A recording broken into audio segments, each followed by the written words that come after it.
नमस्कार मित्रो हो नोव्हेंबर व डिसेंबर महिन्यामध्ये राज्यात बऱ्याचशा जिल्ह्यातील बऱ्याचशा भागांमध्ये शेतकऱ्यांच्या शेती पिकांचं अवकाळी व गारपिटीमुळे मोठ्या प्रमाणामध्ये नुकसान झालेलं होतं। अशा नुकसानग्रस्त भागातील नुकसानग्रस्त शेतकऱ्यांना मदत देण्यासंदर्भात शासनातर्फे लवकरच घोषणा करण्यात येईल, मोठं पॅकेज जाहीर करण्यात येईल अशा प्रकारची माहिती राज्याचे मदत व पुनर्वसन मंत्री श्री अनिल पाटील यांनी दिलेली होती। तर मित्रो, या संदर्भात काल मुख्यमंत्री श्री एकनाथ शिंदे यांनी चालू असलेल्या हिवाळी अधिवेशनामधील विधानसभेमध्ये मोठी घोषणा केलेली आहे। तर काय नेमकी मोठी घोषणा केलेली आहे, काय नेमकी माहिती मुख्यमंत्र्यांनी दिलेली आहे, याविषयीची अपडेट माहिती आपण या व्हिडिओच्या माध्यमातून जाणून घेण्याचा प्रयत्न करणार आहोत। त्यासाठी मित्रो, व्हिडिओ स्किप न करता नक्की शेवटपर्यंत पहा। तत्पूर्वी चॅनलवरती जर पहिल्यांदाच आला असाल तर चॅनलला नक्की सबस्क्राइब करून ठेवा आणि शेजारी दिलेल्या बेलला देखील न विसरता प्रेस करा, म्हणजे असेच नवनवीन अपडेट माहितीपूर्ण व्हिडिओ सर्वप्रथम आपणास पाहायला मिळतील। चला तर मित्रो, पाहूयात नोव्हेंबर व डिसेंबर मध्ये झालेल्या अवकाळी व गारपिटीमुळे नुकसानग्रस्त भागातील नुकसानग्रस्त शेतकऱ्यांना मदत देण्यासंदर्भात मुख्यमंत्री श्री एकनाथ शिंदे यांनी काल विधानसभेमध्ये काय नेमकी घोषणा केलेली आहे।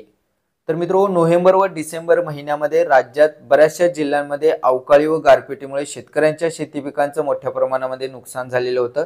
अशा नुकसानग्रस्त भागातील नुकसानग्रस्त शेतकऱ्यांचे तातडीने पंचनामे करण्याचे आदेश राज्य शासनाने प्रशासनाला दिलेले होते। मित्रो, मुख्यमंत्री उपमुख्यमंत्र्यांकडून झालेल्या नुकसानीची देखील बऱ्याचशा जिल्ह्यांमध्ये पाहणी करण्यात आलेली होती। मित्रो, या संदर्भात चालू असलेल्या हिवाळी अधिवेशनामध्ये देखील विरोधी पक्षांकडून प्रश्न उपस्थित करण्यात आलेला होता आणि त्या प्रश्नाला उत्तर देताना माहिती देताना राज्याचे मदत व पुनर्वसन मंत्री यांनी सांगितलेलं होतं की राज्याचे मुख्यमंत्री श्री एकनाथ शिंदे यांच्याकडून लवकरच नुकसानग्रस्त शेतकऱ्यांना नुकसान भरपाई देण्यासाठी एक मोठं पॅकेज जाहीर केलं जाईल। तर मित्रो, या संदर्भात काल मुख्यमंत्री श्री एकनाथ शिंदे यांनी चालू असलेल्या हिवाळी अधिवेशनामध्ये विधानसभेमध्ये माहिती दिलेली आहे, घोषणा केलेली आहे की नोव्हेंबर व डिसेंबर मध्ये झालेल्या अवकाळी व गारपिटीचे पंचनामे पूर्ण झालेले आहेत।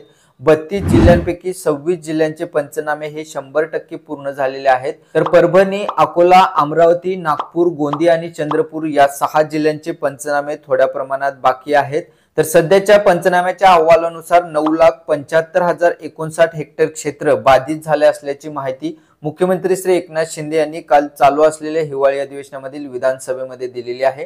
तर मित्रो, या अवकाळीसाठी राज्यातील 32 जिल्ह्यांसाठी 2,000 कोटी रुपयांची नुकसान भरपाई काल मुख्यमंत्र्यांकडून जाहीर करण्यात आलेली आहे, घोषणा करण्यात आलेली आहे। मित्रो, ही नुकसान भरपाई जसे जसे पंचनामे पूर्ण होतील तसे तसे शेतकऱ्यांच्या खात्यामध्ये ऑनलाइन डीबीटी अंतर्गत ही नुकसान भरपाई जमा केली जाईल अशा प्रकारची माहिती देखील मुख्यमंत्री श्री एकनाथ शिंदे यांनी विधानसभेमध्ये दिलेली आहे।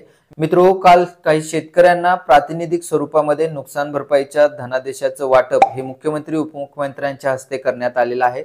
ज्या शेतकऱ्यांना काल प्रातिनिधिक स्वरूपामध्ये धनादेशाचं वाटप करण्यात आलेलं आहे त्या शेतकऱ्यांना देखील जी काही नुकसान भरपाईची रक्कम आहे ती ऑनलाइन डीबीटी अंतर्गत त्या शेतकऱ्यांच्या खात्यामध्ये जमा करण्यात येईल। मित्रो, आता शासनातर्फे जी 2,000 कोटी रुपयांची नुकसान भरपाई 32 जिल्ह्यांसाठी जाहीर करण्यात आलेली आहे, या संदर्भात शासनाकडून एक नवीन शासन निर्णय निर्गमित केला जाईल आणि त्या शासन निर्णयाच्या माध्यमातून कोणकोणत्या 32 जिल्ह्यांसाठी ही नुकसान भरपाई जाहीर करण्यात आलेली आहे आणि त्या जिल्ह्यातील बाधित शेतकऱ्यांची संख्या, एकूण बाधित हेक्टर क्षेत्र आणि त्या जिल्ह्यासाठी एकूण किती रुपये नुकसान भरपाई दिली जाणार आहे या संदर्भात माहिती देखील आपल्याला त्या शासन निर्णयाच्या माध्यमातून समजणार आहे। मित्रो, हा शासन निर्णय लवकरच शासनाकडून आता निर्गमित केला जाईल। मित्रो, या संदर्भात जे काही नवीन अपडेट येईल, जी काही नवीन माहिती येईल, जो काही नवीन शासन निर्णय निर्गमित केला जाईल या संदर्भात आपण अपडेट माहिती वेळोवेळी जाणून घेण्याचा नक्की प्रयत्न करू। पण त्यासाठी मित्रो, हो चॅनलला आतापर्यंत सबस्क्राइब केले नसेल तर चॅनलला नक्की सबस्क्राइब करून ठेवा आणि शेजारी दिलेला बेलला देखील न विसरता प्रेस करा, म्हणजे या संदर्भात जे काही नवीन अपडेट येईल, जी काही नवीन माहिती येईल ती सर्वप्रथम आपणास पाहायला मिळेल। मित्रो, ही माहिती, ही अपडेट आपल्या इतर मित्रांना जास्तीत जास्त शेअर करायला म्हणजेच पाठवायला नक्की विसरू नका। चला तर भेटूयात पुढील एका नवीन अशा उपयुक्त माहितीसह व नवीन अपडेटसह। तोपर्यंत नमस्कार, धन्यवाद।